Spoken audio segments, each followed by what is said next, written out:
Hello friends video पसंद आएगा तो प्लीज़ लाइक कर देना यार, बहुत हिम्मत मिलती है। और चैनल को प्लीज़ सब्सक्राइब कर देना अगर पसंद आए तो, ऐसी और अच्छे ड्रामे की स्टोरी सुनने के लिए। खैर, हम स्टार्ट करते हैं कि लास्ट पार्ट में हमने देखा था कि अभी भी जो अतिदेव थी उनकी जान थोड़ी बाकी थी, उनकी सांस धीरे चल रही थी पर चल रही थी। तो जो दाव होती है उनके मुंह पे हाथ रखती हैं और पैच उनका पैर पकड़ते हैं कि तभी वहाँ पे जो सर्वेंट है वो लॉयर को लेके आती है। तो फिर जो दाव होती नाटक करने लगती है कि अरे आप, क्या हो गया आपको। तो फिर तुरंत एम्बुलेंस को बुलाता है लॉयर। यहाँ हम देखते हैं कि हॉस्पिटल में ये डॉक्टर इनको देख रहा होता है, प्लस माँ बेटे दोनों परेशान होते हैं कि कहीं ऐसा ना हो कि पिता बच जाए तो फिर ये लोग तो गए। आगे हम देखते हैं कि जो लॉयर होता है वो जाके तुरंत से जॉन को ले आता है। पर डॉक्टर बताते हैं कि अब वो नहीं बचे और मतलब कहते हैं कि ही इज़ नो मोर। खैर, जैसे ही उनकी लाश सामने आती है, दाव नाटक करने लगती है, खूब रोने लगती है। तो जॉन तो पास ही नहीं जा पा रहा होता है। यहाँ हम देखते हैं कि फिर वो पैच को बुलाती है, लेकिन पैच नाटक नहीं कर पाता है, वहां से भाग जाता है वो। फिर आगे हम देखते हैं कि जो पैच होता है वो कोने में जाके बहुत रो रहा होता है और वो अपने पापा से माफ़ी मांग रहा होता है कि वो उनको बचा नहीं पाया। तभी वहाँ पे दाव आ जाती है, कहती है तुम अगर ऐसे बिहेव करोगे तो हम लोग तुरंत पकड़े जाएंगे। जिससे पैच उन पे बहुत गुस्सा आता है कि आप ही की वजह से पापा मरे। लेकिन दाव कैसे भी करके उसको संभाल लेती है।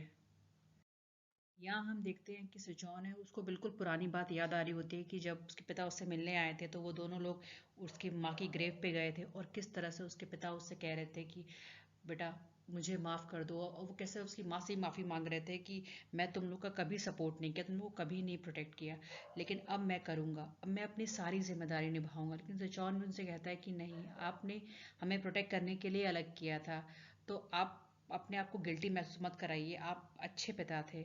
और फिर दोनों बहुत बहुत भावुक मोमेंट होता है कि दोनों गले भी मिलते हैं इसमें।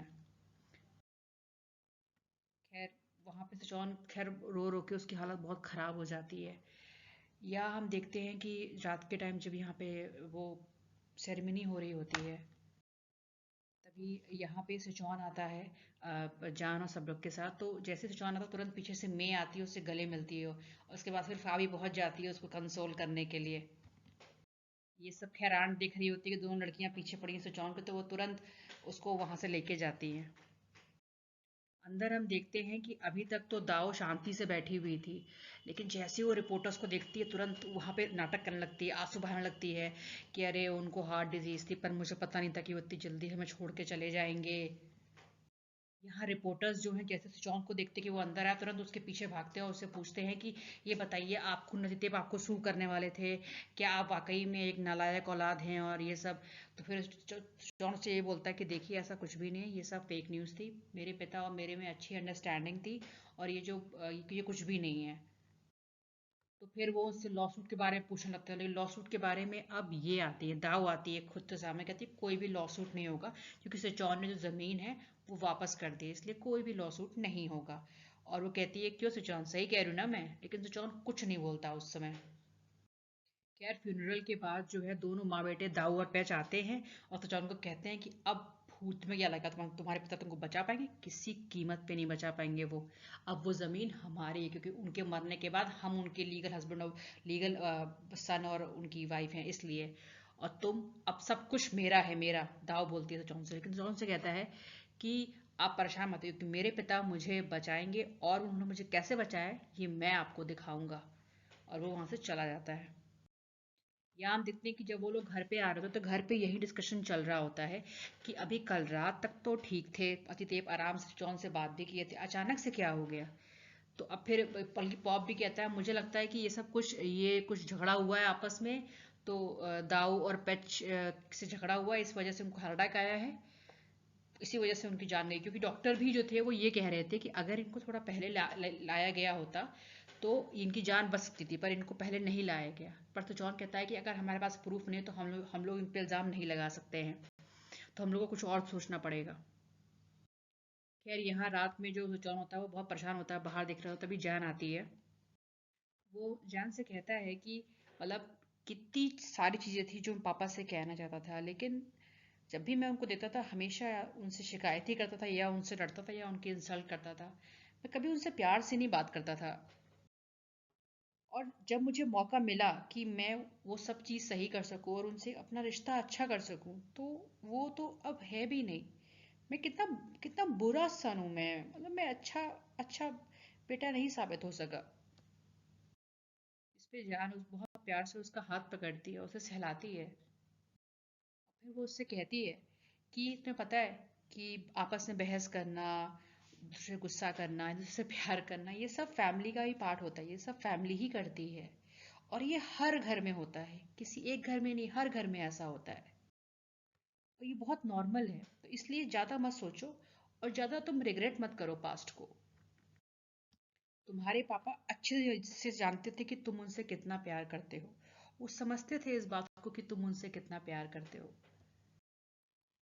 तो फिर जॉन से कहता है कि क्या तुम्हें सही में लगता था कि वो समझते होंगे कि मैं उनसे कितना प्यार करता हूँ? तो जान कहती है, हाँ बिल्कुल, बस अब तुमको मजबूत रहना पड़ेगा। और जो तुम्हारी लास्ट रिस्पॉन्सिबिलिटी है अपने पिता के लिए, जो कल सुबह उनकी फ्यूनरल की सेरेमनी है, उसकी जो लास्ट स्टेप है वो तुम्हें अब अच्छे से करना होगा। इसके बाद जॉन उसे एकदम गले लगा लेता है, वो बहुत भावुक होता है, उसके आंख में एकदम आंसू भरे होते हैं।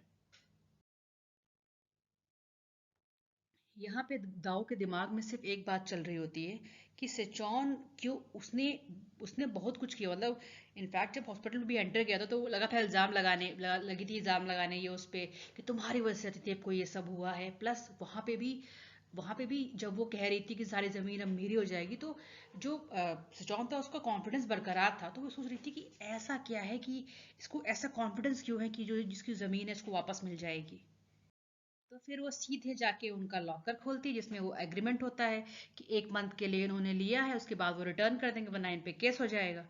वो उसको देखती है और वो उसको निकलवा लेती है उस लॉकर से। और फिर उसको जलवा देती है। और अब सोचती है कि जो जो कॉपीज जहां भी इसकी होगी मैं उसे खत्म कर दूंगी। और फिर वो करती है कॉल जो थमॉन होते हैं उनको, कि क्योंकि एक कॉपी स्विच ऑन के पास भी, वो कहती है कि तुम जाओ वो उस वहां से एक एग्रीमेंट चुराना है स्विच ऑन के लॉकर से। तो कहता है ठीक है। फिर वो मिंग को भेजता है इस काम के लिए। यहाँ हम देखते हैं कि जो नेक्स्ट डे सेरेमनी होती है फ्यूनरल की, वो स्टार्ट हो गई होती है। और उसमें फिर स्विच ऑन आता है जैन और आंट सबके साथ। यहाँ पे जॉन ने एक्चुअली पॉप को बोला होता है कि जाके एग्रीमेंट लेकर आ जाए, फिर वो सीधे मिलेगा उसको यहाँ पे जो रजिस्ट्री ऑफिस है वहाँ पे मिलेगा ताकि जो ज़मीन है वापस इसके नाम हो जाए। तो पॉप वही एग्रीमेंट निकालता है। अच्छा, उससे पहले मिंग घुस गया होता है कमरे में, पर उसको एग्रीमेंट तो मिलता नहीं है। लेकिन मिंग पॉप को देख लेता है कि ये एग्रीमेंट निकाल रहा है, तो वो तुरंत फ़ोन कर देता है थेमोन को। और थेमोन के जो आदमी हैं वो उसका कार का एक्सीडेंट करा देते हैं। और पॉप पूरा एकदम खून से एकदम लथपथ होता है, वो उसके आदमी आते हैं, वो एग्रीमेंट उठा लेते हैं, वहां तक चले जाते हैं। उसके बाद जो थमॉन होता है वो ये होती है डाउ, उसको फोन करता है और उसको कहता है कि तुम्हारा काम हो गया, मैं एग्रीमेंट मिल गया है। अच्छा, यहाँ पे जैसे ही ये सिचोंग को पता चलता है कि जो पॉब है वो हॉस्पिटल में है, तो वो तुरंत भागते हुए आता है। एक्चुअली जब पॉब आ रहा था तो वो तब एक्सीडेंट से पहले बस उनसे बात ही कर रहा था, तभी उसका एक्सीडेंट हुआ था। तो खैर ये तुरंत आ जाते हैं हॉस्पिटल उसको देखने के लिए। पॉब उनको बताता है कि मुझे माफ़ कर दीजिए लेकिन वो एग्रीमेंट हमारे हाथ से निकल गया है। तो इस पे जो है क्या कहते हैं, जो हमारा ये सोचॉन रहता है, ये सोचता है कि ठीक नहीं, ये परेशान मत हो, कुछ ना कुछ रास्ता जरूर निकल जाएगा, तुमने अपना बेस्ट दिया। फिर वो जो वही जो लॉयर होते हैं उनको फ़ोन करता है, तो उनका लॉयर कहता है कि आपके फादर ने एक और इसलिए कॉपी बनवाई थी ताकि आपको कोई प्रॉब्लम प्रॉब्लम ना हो। तो वो कहता है थैंक यू सो मच। तो ये बहुत खुश रहता है, चलो अब कोई सोल्यूशन मिल गया। लेकिन तभी उस लॉयर को भी सिया के आदमी मरवा देते हैं। और फिर वो जो लास्ट कॉपी रहती है वो भी सिया के हाथ लग जाती है, और सिया के थ्रू मिल जाती है दाव के हाथ, और वो उसे सारी इस कॉपी को भी फाड़ देती है। यहाँ पे जो पैंग होती है वो पॉप के लिए डूबती है रात में हॉस्पिटल में। तो जब उसको कम्बल उठा देते हो तो उसे पॉप कहता है तुम करने क्या आई हो? कह रही कुछ नहीं, तुम्हारा ध्यान रख रही हूँ मैं यहाँ पे। तो फिर पॉप उससे बोलता है कि तुम मुझे परेशान करने आई हो? कहती, नहीं नहीं, मैं तुम्हारा सिर्फ ध्यान रखने के लिए आई हूँ, और तुम जल्दी ठीक हो तभी तो तुम जाके जॉन की हेल्प कर पाओगे। खैर यहाँ अगले दिन हम देखते हैं कि जो दाऊ है और पैच है ये तुरंत सिया को लेके पहुंच जाते हैं, और सबसे बोलते हैं कि हम जो है 1 हफ्ते में ये ज़मीन बेच देंगे और सब लोग यहाँ से भाग जाओ, मैं सिया को ये ज़मीन बेच रही हूँ।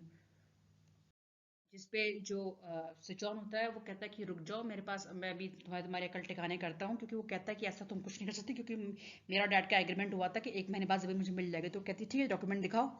तो फिर अब वही वो लॉयर को फ़ोन करता है, पर लॉयर का जो फ़ोन होता है वो पुलिस उठाती है, वो कहती है कि ही इज़ नो मोर। अब तो भाई सिचौन की हालत ख़राब हो जाती है। अब इन दोनों में, सिया में और सिचौन में आपस में बहस हो जाती है, लेकिन सब लोग उसको रोकते हैं, सिचौन को कि रुक जाओ, हमें कुछ और सोचना पड़ेगा। यहाँ हम देखते हैं कि सिचौन रात में बहुत परेशान हो रहा होता है, वो एक्चुअली उसकी आंखों में आंसू भी आ जाते हैं, तो पीछे से जान आती है और उसको बोलती है कि तुम घबराओ मत, सब कुछ आराम से, सब कुछ हम लोग फाइट कर लेंगे, परेशान मत हो। तो फिर सिचौन उससे कहता है, मुझे ऐसा लग रहा है कि सिर्फ मेरी वजह से, मुझे बचाने के चक्कर में पापा भी चले गए और खुद दशा की भी डेथ हो गई। इस पे जान उसको बोलती है, तुम ऐसा मत सोचो, तुम्हारी कोई गलती नहीं, ये सब सब ये वो सब जो उनकी लालच है ना उन लोगों की, ये सारी उसकी वजह से हुआ है, तुम्हारी कोई गलती नहीं है। फिर सिचौन साहब बताता है कि अगर सिर्फ अकेले मेरी बात होती तो मैं ये जो वाइनयार्ड है उनको बेच देता, लेकिन कई सारे वर्कर्स की जॉब, उनकी पूरी लाइफ इस पे डिपेंड करती है, मैं ऐसा नहीं कर सकता, मुझे लड़ना होगा उनके लिए। तो इससे जान से कहती है, तुमने एकदम सही चॉइस की है, तुमने अपने हाथों से इस जगह को बनाया है सिचौन, तुम बिल्कुल सही हो। और एक बात और भी है कि तुम्हारे पापा चाहते थे कि तुम्हें ये ज़मीन वो तुम्हें दें। फिर वो उसे और मोटिवेट करते वो बोलती है कि अगर हमने हार मान ली तो ये लालची लोग दूसरों के साथ भी ऐसा ही करेंगे, तो चलो हम मिल के इस चीज़ के लिए फाइट करेंगे। और फिर वो उसको हेड पे किस करती है, बहुत प्यार से उसे गले लगाती है, उसे उसे कंसोल करती है। आगे हम देखते हैं कि जो सजौन होता है वो एक्चुअली पुलिस से बोलता है कि जो खून दिचा की मौत है, मुझे लगता है कि ये मेरे जो सौतेली माँ और भाई हैं इन्होंने कराया है, क्योंकि मेरे डैड ने 1 मंथ के लिए वो ज़मीन ली थी, वो मुझे लौटाने वाले थे। अच्छा, सेम बात जो है, ये इंस्पेक्टर होता है ये बोलता है हमारे इसको, जो दाऊ होती है और पेच को, तो ये लोग क्या करते हैं, ये लोग कहते हैं कि ऐसा कुछ भी नहीं है, वो झूठा है। देखिए ये सोशल मीडिया पे न्यूज़ भी आई थी कि वो एक नंबर का नकारा और बिल्कुल एहसान फरामोश बेटा है, जिसकी वजह से थे वो उसको सू करने वाले थे, तो इसलिए वो उसी ने मरवाया होगा दच्चा को, उसको हमने ऐसा कुछ भी नहीं किया है। अच्छा, अब क्या होता है, उल्टा ये जॉन पे क्वेश्चनिंग करने लगते हैं, तो वो बोलते हैं कि नहीं नहीं ऐसा कुछ भी नहीं है, तो फिर वो ये भी कहता है पुलिस रिपोर्टर कि हम बिना सबूत के उन लोग पे कुछ भी उंगली नहीं उठा सकते हैं।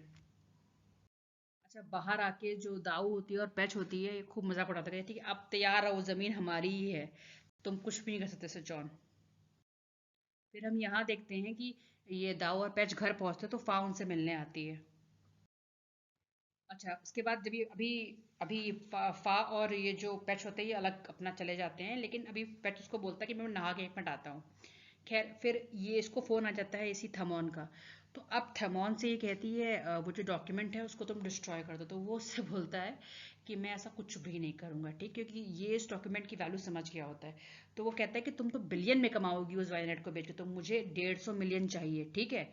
तो वो कहती है कि तुम पागल हो, तुम मुझसे वो शेयर मांगोगे, कहते हैं हाँ मांगूंगा, ठीक है, और बिना उसके मैं तुम्हें, वरना मैं जाके सिचौन को दे दूंगा, और अगर सिचौन ने मुझे पैसे नहीं भी दिए तो मैं सोशल मीडिया पे डाल दूंगा इसको, और वहां से फिर सिचौन तुम पे केस कर देगा, तुम तो जेल जाओगी सीधे सीधे।